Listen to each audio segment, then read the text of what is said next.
Greetings, folks. I have a really big, extremely exciting, super special reading project coming up for the second half of 2025, but I can't tell you what it is yet. I'm so sorry. I wish I could tell you what it is, and you will find out soon enough, but I can't yet tell you what that reading project is. This reading project is so big that it is going to require me to find more time during my day to spend reading.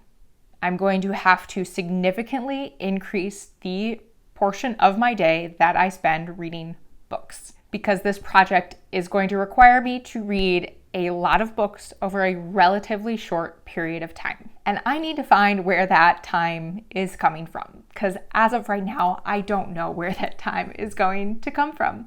So in this video, we are going to somehow manufacture time. We are going to unearth pockets of time. We are going to find hidden bits of time buried within the seemingly inflexible 24-hour day. We're going to do this. I don't know how yet. I don't know how we're going to find this time, but we're going to do it, and we're going to do it together because I'm bringing you along with me. So we're going to do a few things in this video. I have calculated that I am going to need to read at least, at minimum, 100 pages a day for certain periods of time for this project. I don't currently read that much in a day. I know some of you out there do. I know you do.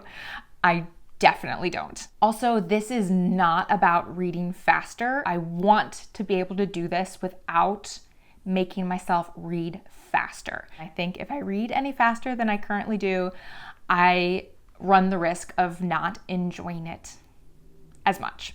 So we're gonna really try hard to do this without me reading faster, which means we need to find more time in a day. And I don't yet know if that is possible. So here's what we're gonna do in this video. We're first gonna look at some common advice that's out there for finding more time in your day to read. We're gonna look through that advice and we're gonna figure out if any of it applies to me. Our next step is going to be to look at my schedule and see what we can do. See if there is any wiggle room where I can fit chunks of time to get up to that 100 pages a day at minimum. I've kind of set aside about 10 days to see what we can do here, see what we're working with. We are not at the point, the project hasn't started, we are not at a point where I actually need to be doing this. We are just trying to be ready to go when it's go time. To do this, I have a few different types of books that I'm going to be reading during this 10-day period. I wanted some different levels of density. Two of them I know for sure are going to be The Impusium by Olga Tokarczuk. This edition is published by Fitzcarraldo. This is what's sold in the UK. In the US, it is from a different publisher. If you're new here, I talk exclusively on this channel about books from independent and nonprofit presses. So that's why I have the UK edition of this book, because I wanted to read it, and it's published by Fitzcarraldo, which is an independent publisher in the UK. And then also, and so this is a relatively fast-paced book. I've started it already. It's wonderful. So that should be like fairly easy to read more quickly. And one of the other books we're going to be working on during this experiment is at the opposite end of the spectrum, and that's Moby Dick. This is the Norton edition of Moby Dick to, again, fit my need and desire to be reading from independent publishers. Norton is the largest independent, it is a large, I don't know if it is the largest. It is a very large independent publisher in the United States. Moby Dick is at the other end of the density spectrum, and we will be attempting that as well this week and see what the different kinds of, because this project is going to have a range of books, and we want to be able to hit our targets no matter the book. That's what we're working with. Let's get started. Okay, I have now watched several YouTube videos with advice for how to find more time to read. So again, we're not looking to read faster. So I ignored any videos that were giving advice on how to read faster and instead focused on videos that were really about fitting more reading time in your day. A lot of these videos repeat the same advice over and over and over again, which is lovely and typical of YouTube.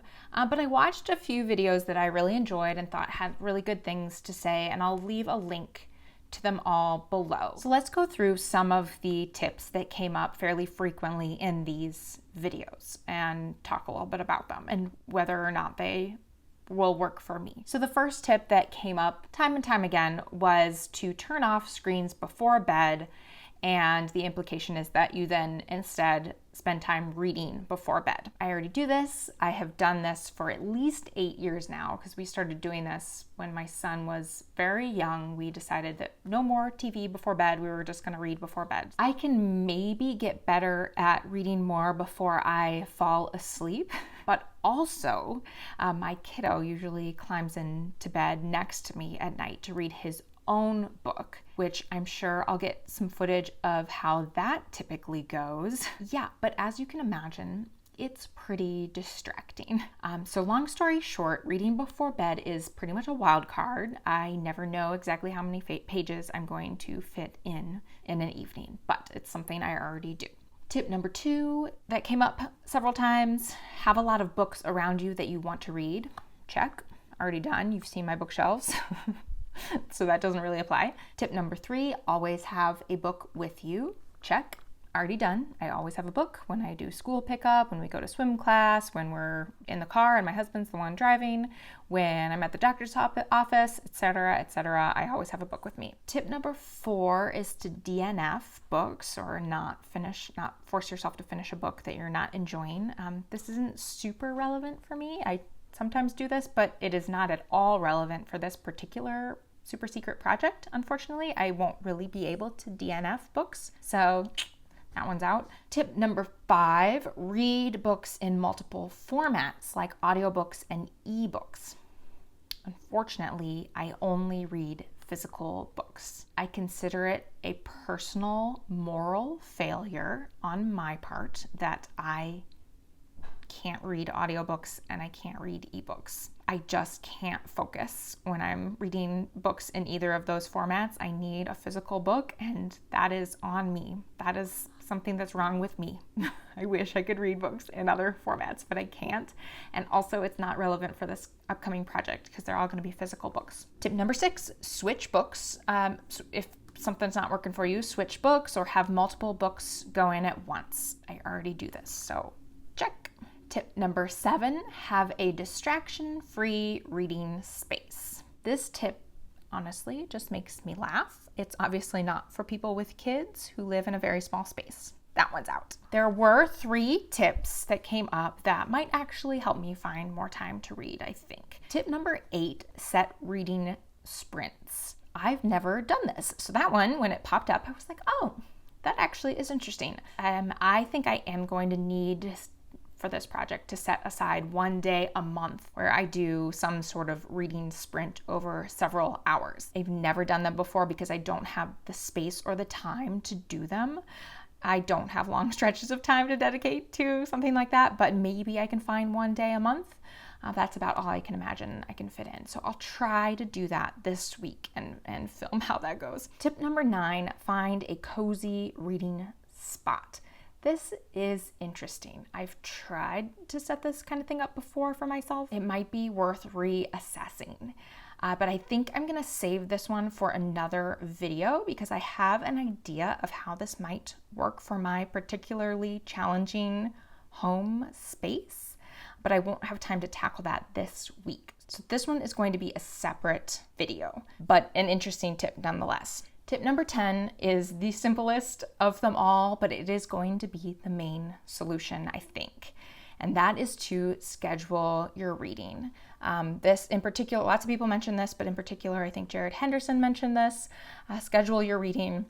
I do this already. I have certain times set aside for reading, but this is ultimately going to have to be the answer to my problem. I just need to schedule more times to read or longer reading times each day. And so that is going to have to be the answer, I think. So those are the relevant tips, plus some interesting but not super relevant to me tips. The next step, I think, is to look at my schedule and find those hidden times, hopefully.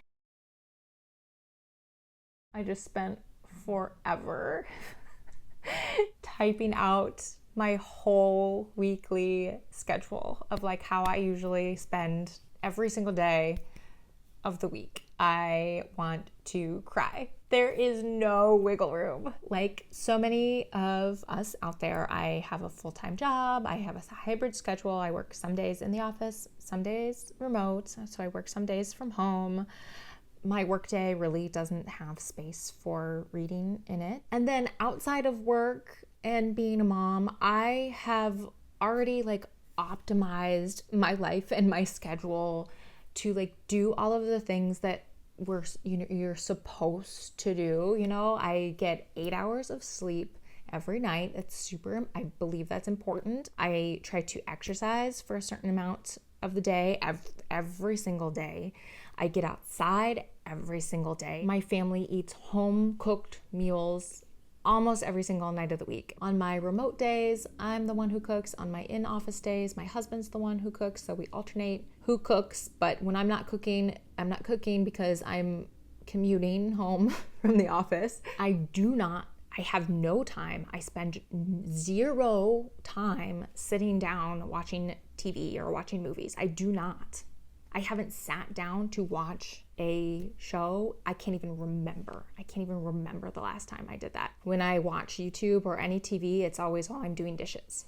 So there's no like, okay, give up screen time in order to read.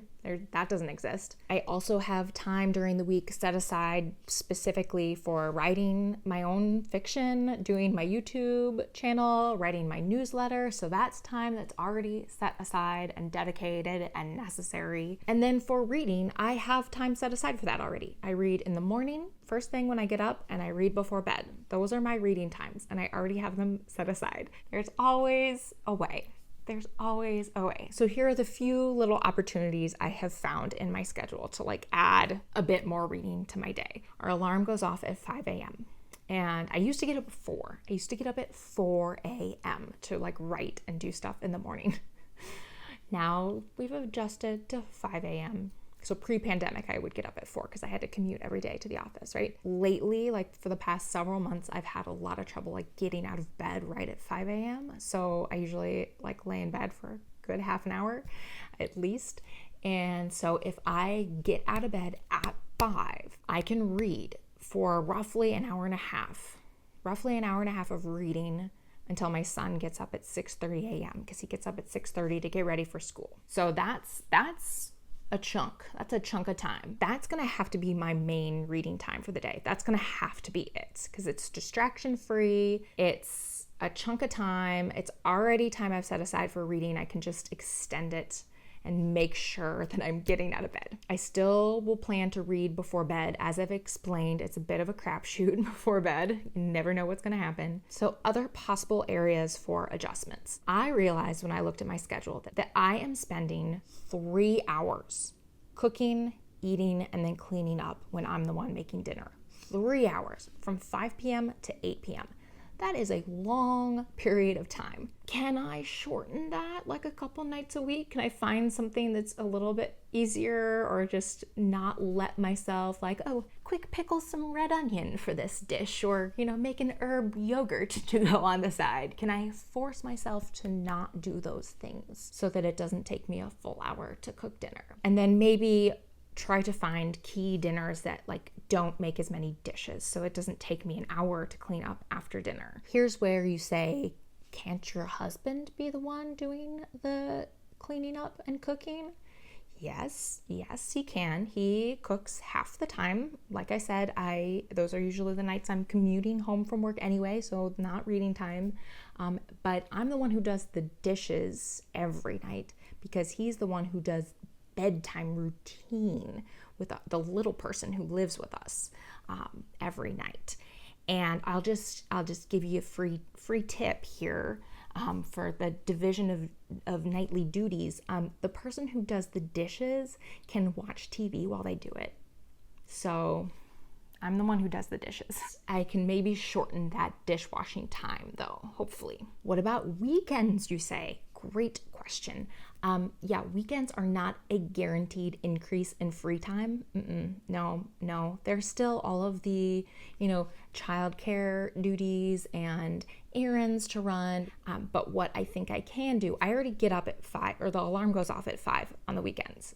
5 a.m., get up on the weekends. So that's still my morning chunk of time on the weekends. But we do let our kiddo sleep in on the weekends if he sleeps. Sometimes he just gets up anyway. But if he sleeps in, I can spend that time reading instead. So that's a little more time on the weekends. And then we're also going to just try to find little pockets of time together to read instead of do whatever else it is that I'm supposed to be doing. That is the next step.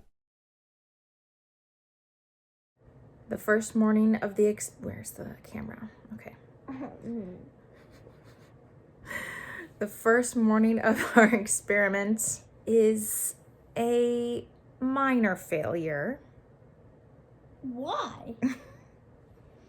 Well, I was supposed to get up at 5 a.m. to start reading, and I got up closer to 5:30, 5:45, but it is a Saturday of a holiday weekend, so maybe I can be forgiven for sleeping in.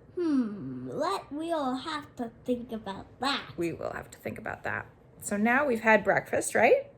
Yes. And we're snuggling and watching some YouTube, and I'm trying to read my Imposium. What? I call it Imposium. You call it Imposium? Yeah, that's how it's supposed to be Interesting said. that you call it Imposium. Who would call it an Imposium? I don't know. Not you. We're going to go to swim class soon. Tell me why you called the book that. Imposium? Because I think that's how you say it. What do you think? Imposium? There's a U there. Imposium.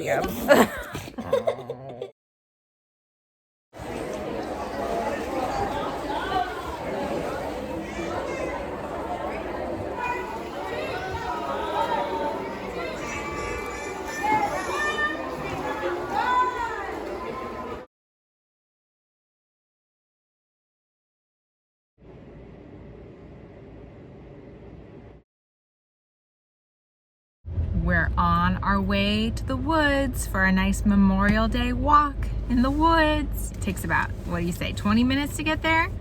Yeah. Yeah, so that's perfect time for reading since I'm not the one driving.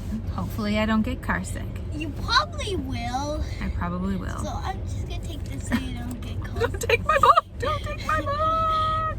You see the numbers moving in red on the top? Yep. Okay. You see me? Yes. And it's playing. Well, back, and this is the Imposium. What's the author?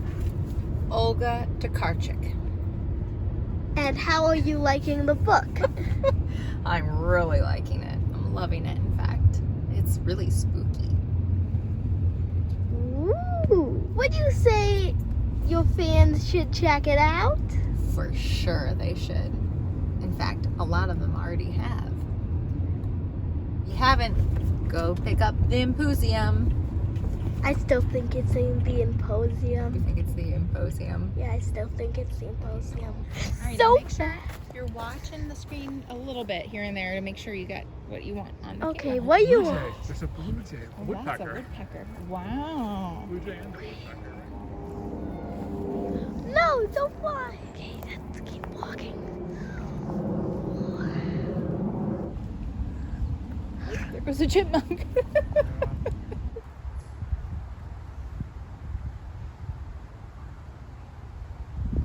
Whoa. You can do it. Do it. Do it. Whoa. Whoa. Whoa. Phew.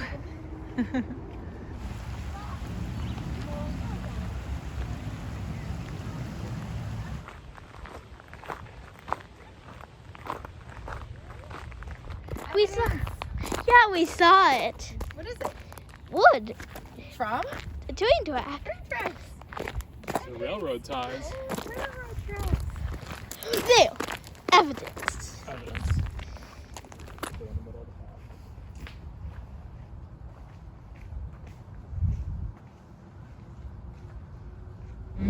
And this is the end. Well, no. Da, my way da, da, da. All right. Did I get much reading done? Can you see me? Yes. Did I get much reading done? Here, back up a little. Not really. No, I didn't. Maybe if I sat up front, it'd be a little easier. The back is the filmmaking The area. back is the filmmaking area. Okay. Yeah, the front is the driveway area. Okay.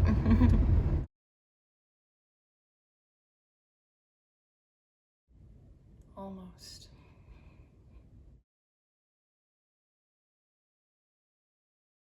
Is this a good sailboat? It's a beautiful sailboat. Okay, good. We had pizza tonight, which meant extra time to read until I was presented with another option, which was, would you like to say what the other option was? No. All right, I'll share it. Pointillism. Did you learn about pointillism today at school? Is that why Kind of. this was the No, idea? not really. We just made it. You did it in art class? Okay, Yeah. well, I'm making pointillist strawberry fields. What are you doing? Where's the dots? I haven't made it yet. Oh, okay. Well, this is much better than reading, isn't it? Yeah. Yeah, okay. Well, it's been 12 hours. No, it hasn't. You're just being very dramatic. Someone forgot to tell me that I was supposed to lay a base color first. 1 hour later. It's beautiful. Yeah. Oh, yeah. Oh, yeah. Mine, on the other hand, I don't think I will ever read again because I will be making dots for the rest of my life. Well, you can add the base layer of dirt, though. Well, those That will would- have to be dots. What?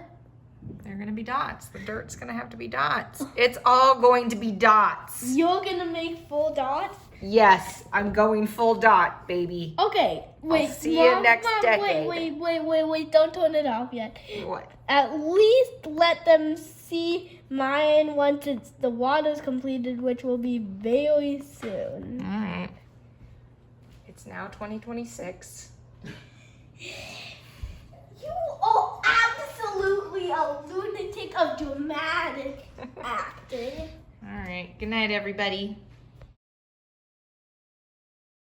I finished the Impusium. It was fantastic. I had previously read The Magic Mountain just before I stopped. I finished reading The Magic Mountain, and that very day picked up the Impusium, which is in part inspired by The Magic Mountain, which is by Thomas Mann. And that was a fantastic experience. So that's a little hint, little preview of another video that I have coming up, probably in the far future. I am trying to figure out what to make for dinner. My goal is to, like, one night a week to have something really, really, really easy to make so that I can, like, add in another, like, little 15-minute reading period, with the goal of finding some easy dinner options to make. And in order to celebrate me finishing the Impusium, which is by the Polish author Olga Tokarczuk, I purchased something very exciting from Whole Foods. Pierogi. We're gonna make pierogi. This is really extra super exciting because my family on my mom's side is Polish, and we call my grandpa Jaju. And this is a company, it's founded by two women. I think they were on Shark Tank. I found out about this because of my dad, who saw them on Shark Tank. These two women use their grandpa, they call their grandpa Jaju, and they spell it differently than we do though. and they used his recipe, his pierogi recipe, and started this pierogi making company, and they sell it at our Whole Foods. Can't wait to see how they are. I hope they're good. I am not sure my kiddo is gonna eat them, because, you know, what kid would enjoy like dumplings filled with potatoes and cheese? What kid would enjoy that? Not my kid. Starting a new book. This is The Seers. So you finished Adonia. the Imposium? I did finish the I Imposium. call it the Imposium. I know you call it the Imposium. Starting The Seers. I actually have Moby Dick going too, but I think right now, since I have, 15 minutes before I'm gonna start making pierogi, I'm gonna read this instead of Moby Dick. The Seers by Suleiman Adonia, and this is from Coffee House Press. This was longlisted for the UK's Republic of Consciousness Prize. I'm blanking on the name of the publisher of The Seers in the UK. Yeah, I'm excited to read it. It's supposed to be good. All right, here we go. Wow, that's quite a start.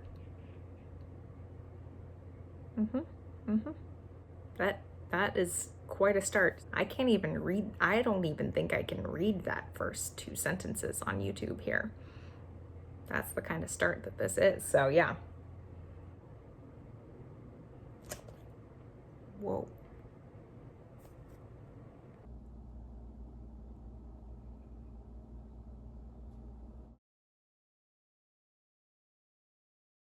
These are my physical therapy exercises for my lower back. Yeah. We're gonna try and read while we do them, okay? You wanna do them with me? No. Okay. Ow. There's always stuff in the way. Skeletons in the way.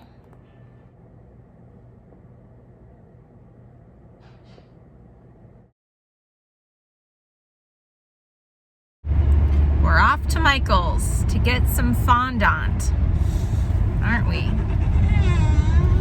That was the requested activity today. What are we gonna make with fondant? Cupcake designs. That sounds like fun. But guess what I forgot for our car ride? I forgot my book. What a book? Wah, wah. What you working on? Carrot. Carrot made out of? Fondant. Oh my god, that looks I really good. kind of might want to keep it in a very tight box to put on my cupcake tomorrow. Good idea. Now what are you making? A pepper. A pepper. It looks great. I'm gonna What a make good some pepper. wine. Carrot and a pepper.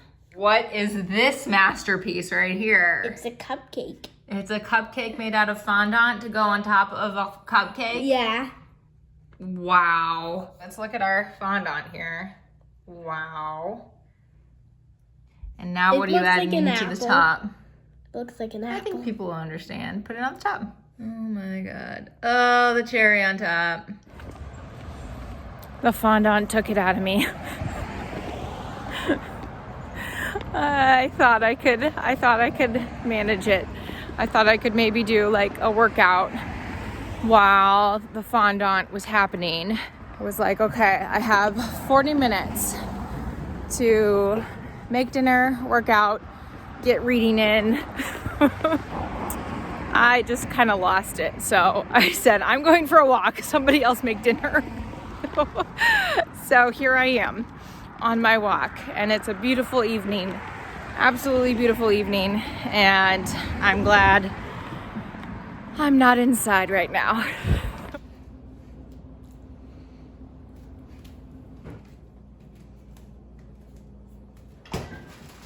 We need something to put our fondant toppers on, so we're making carrot cake cupcakes this morning. There was very little reading that got done this morning. I'm having a lot of trouble getting up right at 5 a.m. Oh, there goes the oven. And have decided that really the rest of the day, oh my god, oven, thank you. The rest of the day is not really conducive to little moments of reading.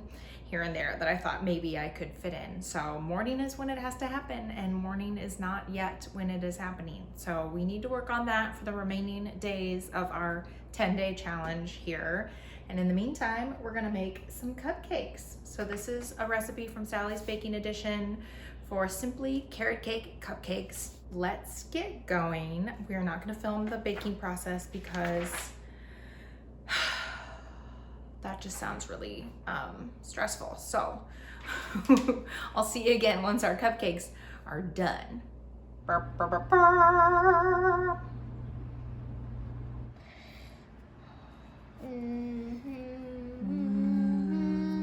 Yummy.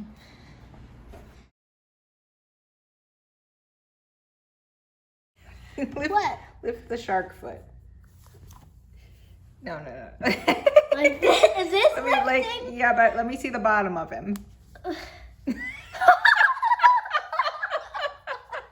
looks very surprised. These are horrifying. And where are they supposed to go? On my hands? Your hands. Okay, let's see how they fit on my hands now. All right, put them down towards the floor. Oh, wow. Those are scary. I have been reading and loving The Seers by Suleiman Adonia. This is published in the US by Coffee House Press.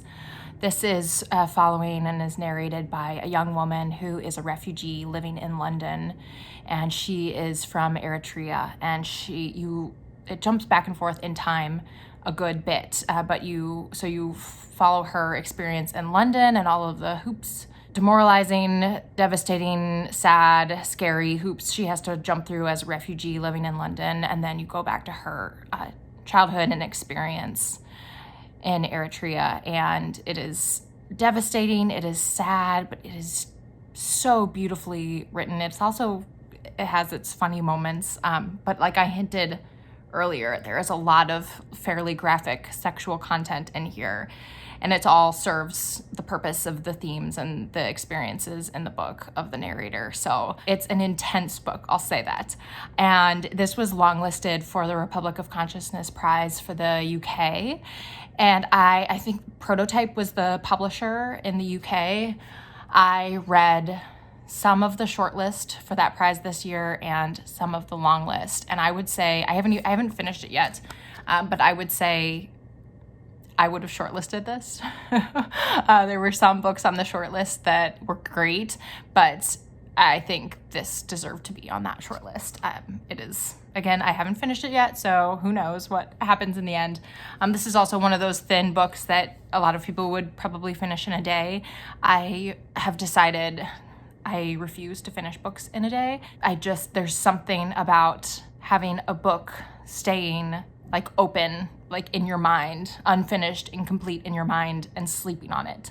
That's like an important experience for me. So I will never again read unless I absolutely have to, which I kind of did. I had to read Gifted in a day for the Republic of Consciousness Prize for the US and Canada this past year. And I'm actually really sorry I did. I am refusing to read this one quickly. I'm savoring it. It's it's all one paragraph. So it's actually not that easy to read quickly, but then it also kind of is. I don't know, it's really propulsive. So highly recommend this. I'm also reading slowly, very slowly, and enjoying Moby Dick, which is, I don't think I had too many expectations. I guess that's not true. It lives so large in the public consciousness. Maybe I had all sorts of expectations going into this, but it is way funnier than I expected. Like, I'm only 45 pages in, and the Norton edition is great because it gives you lots of footnotes and information, but that's also extremely distracting. So, and it's like stuff that I don't necessarily need. It's either footnotes on stuff I would know by context or don't really need to even know to understand what's going on. So it's a little distracting. If you want to kind of have your hand held as you go through this, I would highly recommend the Norton edition. Yes, what else is there to say? I am not finding too many pockets of reading time during my day. I read in the mornings, I read in the evenings. You've kind of been seeing how that's been going, and onward.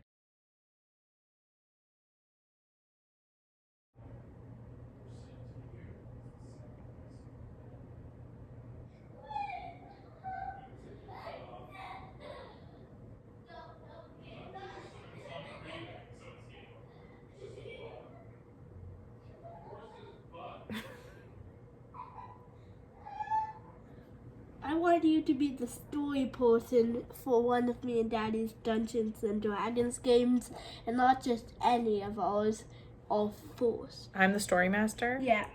for your first ever Dungeons and Dragons which means game. if you mess it up, I'll be sad and mad at you. Yay! What an honor.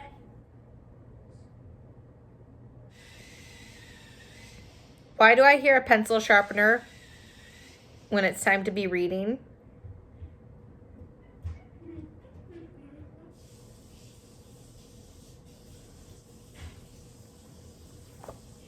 Why is the closet door being opened? Don't worry about it.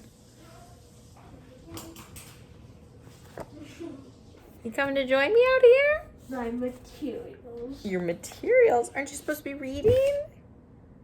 What's this? Blueprint.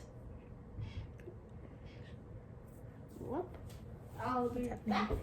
Now where are you going? I Okay. want to ask you the $1 million question. What's the $1 million question? Will you help me make a blueprint for some of the floors in the first D&D game? Sure, I'll Now. help you make blueprints. Okay. Now? Now. Now? You want me to Now. make blueprints now? Yep. During our reading time? Yep. So we need to come up with blueprints for the storm tower. Yep. At least the first floor. Are there obstacles on these floors that we have to design, or are we just There's designing like the enemies. decor? There is enemies. There's enemies. How do you like the bricks? I really like the bricks. Should we show the bricks? Oh, look at that. Why? This book looks good. Why aren't we reading this instead of doing blueprints? Do you really need to ask? I kind of do need to ask. All right, let's get started. Aha. Take it. I have to read all of this, And the rule book. but.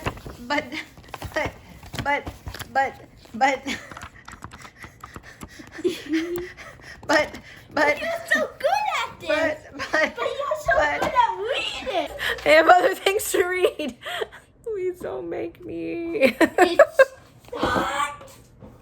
That actually hurts my fist more than it hurt me.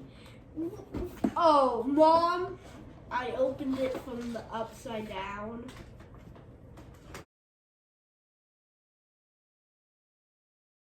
My 10-day reading experiment is over. I realize this video could be called Watch Me Do Everything But Read, but I did find out some key information. I managed to get up right at 5 a.m. only one day this week, but that's okay because it's also the day that I did read 100 pages. In fact, I read more than 100 pages. I know I can get up regularly at 5 a.m. because I've done it for years. It's just a matter of getting the habit going again. I do need to work on my nighttime reading routine because, as you witnessed, it's damn hard to focus around here at night. I need to make sure I can focus during any time I set aside for reading, whether it's at night or in the morning or any time in between. But this experiment was about finding time to read. Focusing while reading is a subject for another video. While I didn't read 100 pages every day this week, I have learned something profound. Finding little snippets of reading time throughout the day is not good for me. There's too much pressure and it robs me of the joy of reading. I do better when I have dedicated time where all I'm supposed to be doing is reading. There are no chores to do or emails to respond to. I like starting my day and ending my day with a book. Actual bookends on either side of my day. I'd rather enjoy cooking dinner when it's time for me to cook dinner, rather than rush through it. And enjoy doing the dishes, which, believe it or not, is a chore I do enjoy. And there are things I can't or won't sacrifice in order to fit in more reading. Important things like doing my job, or precious things like watching my kiddo learn butterfly, or doing pointillism right before bed, or going for walks at lunch with my husband. In fact, right now it is a glorious 75-degree June day, and I refuse to be stuck inside, even if it means I don't finish this book today.